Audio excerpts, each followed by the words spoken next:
Hello everyone.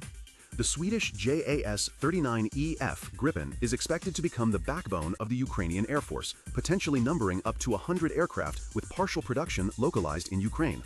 However, even before this plan has fully materialized, discussions have begun regarding the addition of other combat aircraft to the mix. In theory, Ukraine could operate as many as 250 fighters, but such a number far exceeds realistic budget limits, as the operating costs alone would be immense. The fact that the United Kingdom, Germany, France, and even Sweden maintain much smaller air fleets serves as a reminder of how costly a large fighter force truly is.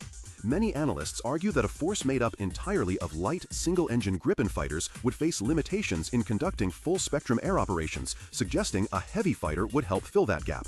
The Rafale by Dassault has already been mentioned, while the Eurofighter can likely be ruled out as recent Turkish contracts have revealed its anomalously high cost. Compared with the Gripen EF, the Rafale offers no dramatic leap in capability.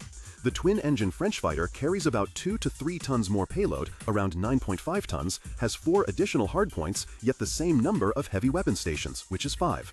Combat radius figures are typically cited as approximately 1,850 kilometers for the Rafale versus approximately 1,000 kilometers for the Gripen E, and both are equipped for aerial refueling. In other words, the Rafale's advantage over the Gripen EF is meaningful but not transformative. A truly significant increase in capability would come from a Western 4+ generation heavy fighter such as the F-15EX, with a payload of 13.3 tons and the capacity to carry up to 24 weapons. Ukrainian defense experts were already discussing such an aircraft in 2021, and official talks reportedly took place as early as 2019. Another logical pairing for the Gripen could be a 5th-generation fighter such as the F-35, but this option appears even less realistic than the F-15EX. The main issues with the F-15EX are cost and production timelines. Its actual export price remains undisclosed, and even Poland's substantial defense budget could not accommodate 32 aircraft. Boeing's production bottlenecks and existing commitments further complicate timely deliveries. However, finding an ideal pair for the Gripen is far from impossible. Sweden itself, which relies solely on the Gripen and has no plans to acquire foreign fighters, is betting on a new approach: loyal wingmen, or unmanned combat aircraft designed to operate alongside manned jets.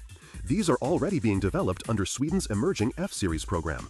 The first of these unmanned aerial vehicles, with a takeoff weight exceeding 5 tons, will share many systems and components with the Gripen EF.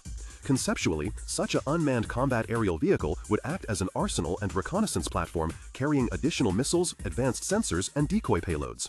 In practice, it would extend the range and combat endurance of the piloted fighter, making the Gripen the command hub of a distributed, mixed aircraft formation. Therefore, when evaluating a potential partner for the Gripen, Ukraine should first look at Saab's own concepts and at what the Swedish Air Force is pursuing.